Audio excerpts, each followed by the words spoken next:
Welcome once again to the latest episode of Gryphon Hall. Now, as I said in the last episode, I do enjoy digging in Minecraft. I guess you can even say that I dig it, but I don't necessarily love digging in Minecraft. And with that in mind, I think it's time to take a break and perhaps check out one of the interesting little points of interest that I've discovered during my local recon runs. But the question is, which one to choose? A quick look at the local map shows work I've been doing around the hall, and directly to the south there appear to be two structures. Now with the various mods I have running, it's hard to say for sure what those two structures actually are, but my guess is that the closer and smaller of the two is a witch's hut, and that the larger one is probably a pillager outpost. So that's what I'm going to go check out. Now, I don't believe in the witches that you see in books and movies, and I have found that real-life witches tend to be pretty good people. However, I don't like Minecraft witches as a general rule, and as I draw closer to this first structure, I can see that it is indeed a witch's hut. However, as I look around the property, it appears that she's not home. Perhaps somebody already built a bridge out of her. So I will come back for that cauldron later. After crossing the water and making landfall on the other side, I can see that there are indeed pillagers over here. So that tower must be one of the big fancy pillager towers from one of my many mods. I think I'll work my way closer to the tower and try to get a good look at it. I may be able to pacify the area and repurpose the tower to my own use. It is close enough to the coast that maybe I can convert it into a lighthouse or something along those lines. However, pacifying the spawn zone will take a bit of effort.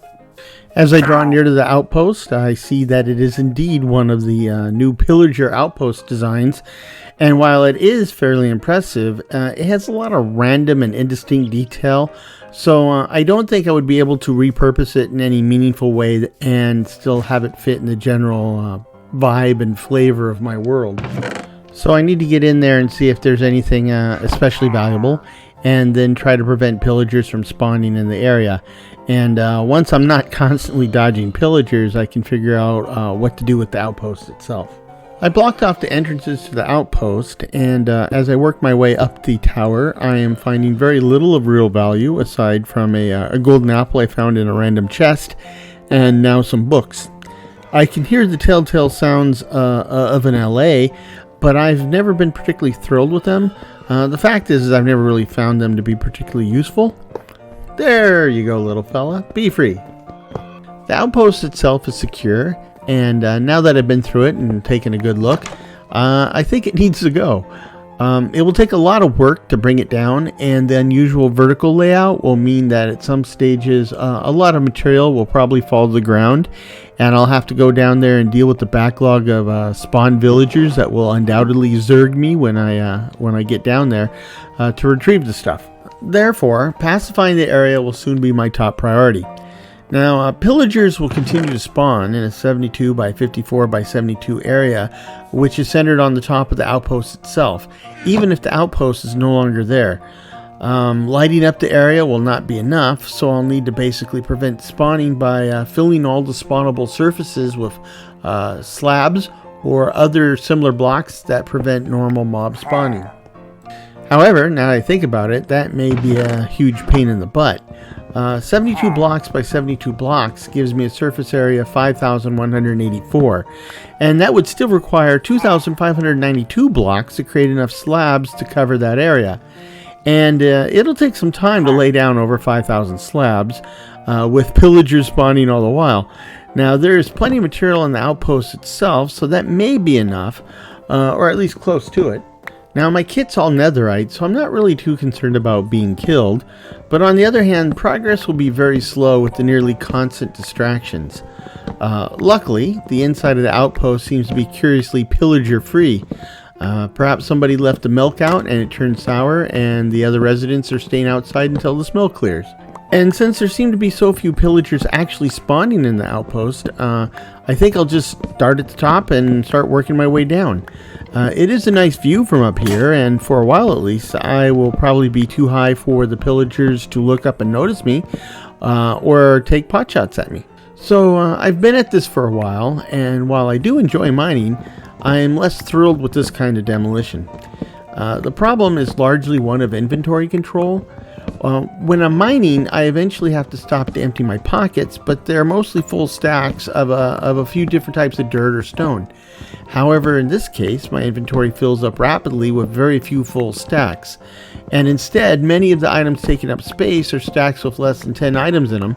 And a lot of that is material that I may need at some point in the future, but I won't need much.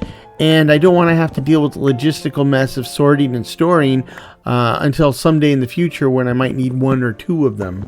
And this is the Minecraft equivalent of filling the junk drawer or storing something in your garage for 30 or more years in the off chance that you might need it someday. And yes, that's a very real thing, or at least it is at my house. On one of the runs back to the base to drop off junk, I discovered the entrance to some kind of dungeon or something. Now, again, this is not typical vanilla Minecraft stuff, so this must come from one of the mods. There are spider webs up the wazoo around here, and while I have no problem with Minecraft spiders, I am particularly displeased by the notion of dealing with a gaggle of cave spiders. These little jerks can go through gaps as small as 1 block, and they can poison you with their bite. And that's not cool. Now, it just dawned on me that at some point I picked up some liquid hot magma from the Pillager Outpost, and it is especially useful stuff for simultaneously burning away both webs and spiders. Plus, it lights things up enough to slow down or completely stop the spawning process while I lay down some torches. The spiders don't seem to like it though, and in fact it kind of burns them up. Apparently there are several chambers in this complex, and at the center of each chamber is a large, I guess, ball of wool, which is apparently a spider nest. And at the center of each of these balls is a spider spawner, which is lovely. Luckily, my bucket of lava is reusable. As they say, the 6th time is the charm. Apparently, not all of the nests had spawners inside of them. This one has a chest with some interesting loot, and that's pretty sweet. I made an interesting discovery. The bottom of the spider lair opens up into some nice, lush caves, and the price is right, and there is a decent view, but I'm not too thrilled with the neighbors. So as I was last leaving the outpost to empty my inventory back at the hall, I'd grabbed the iron trapdoor that was covering the campfire, and in very short order there was a nice fire spreading through the outpost. Unfortunately, the only thing that really caught and burned was the central staircase. The rest of the wooden portion of the structure remained. After running back from the hall, I spent some time trying to cover the ground with wooden slabs that I'd salvaged from the outpost itself. Now, I was never in any real danger, but I could only lay down a handful before I had 3 to 4 pillagers on me, and then I'd kill them, and the cycle would restart and repeat itself over and over and over again. Now, I've come to the realization that I'll need to do something different to keep the pillagers off me while I work. And to that end, I came up with the idea of excavating the space under the surface of the spawning area, and then I could fill it with water and then shovel away the surface layers. At the very least, it would dramatically reduce the number of pillager spawns that can actually and directly reach me. I've been digging under the surface for a little while now, and I've definitely noticed a huge difference. So far, no pillagers are spawning down here, and when I do encounter them around the edges, I'm careful to make sure that they cannot fall all the way down, so I usually get all the free shots I want at their legs. It's not brave or noble, but it is getting the job done and saving my poor armor, which has taken a hell of a beating through all of it. The only tricky part to this effort was trying to get back to the surface to run back to the hall to empty my pockets. Now, I eventually realized that I could just tunnel outside of the spawning radius, and so I've been sneaking in and out that way. However, I noticed that sometimes the pillagers get some kind of homing lock on me, and if I attempt to leave through the tunnel, they meet me at the entrance. My solution to that was to let them in and meet them at the end of the corridor. Again, it's not epic heroism, but it gets the job done, and I'm a builder, not a hero.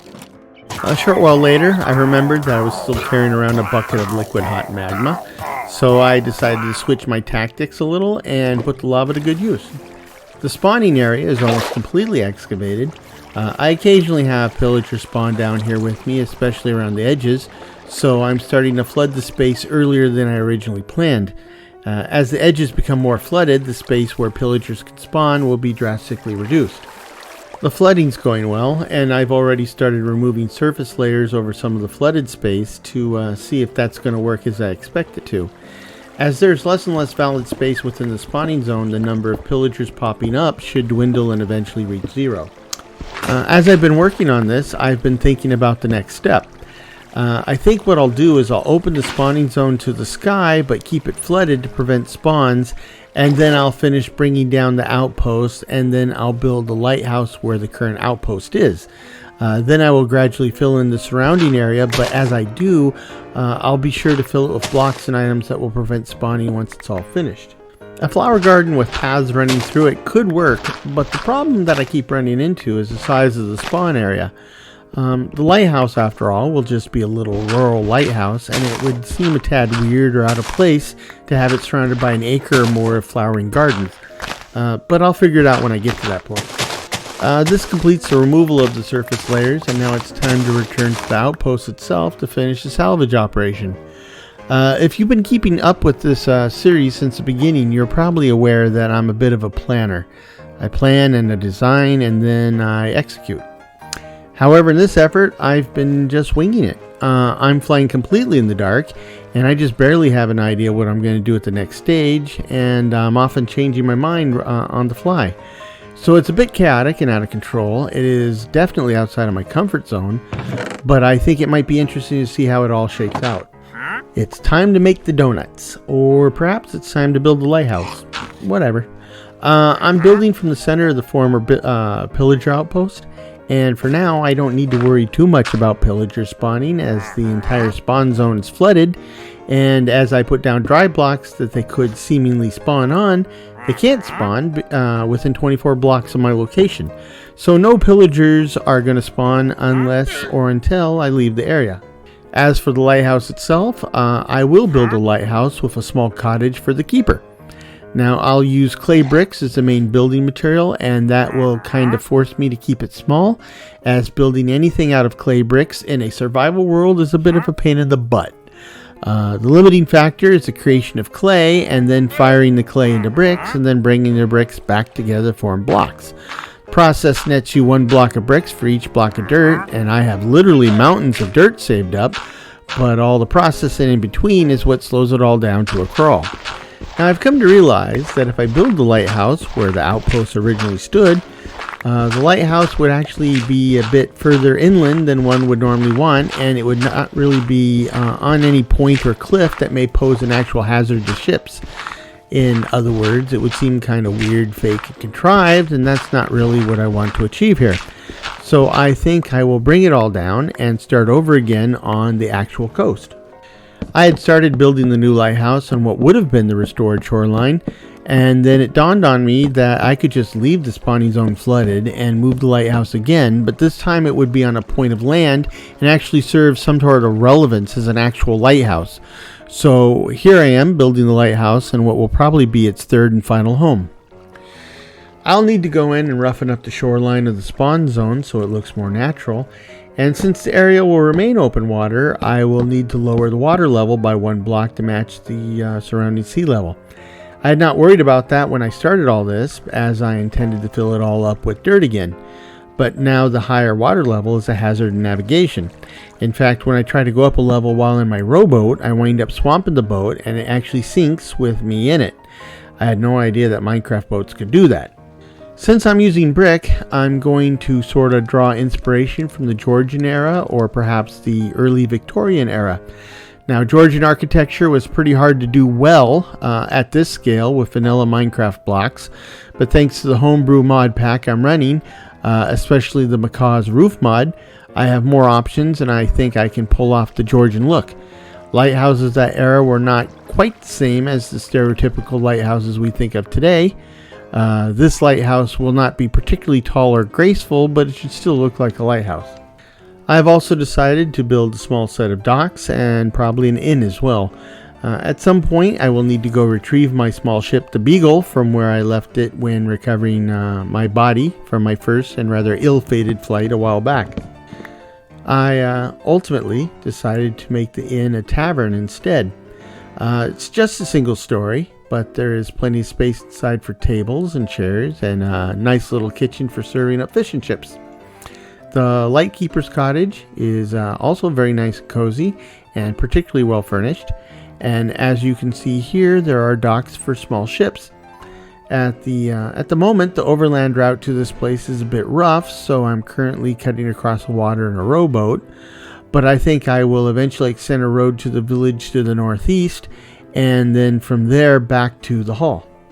The inside of the tavern is rustic but cozy, with a couple of fireplaces and several tables with chairs.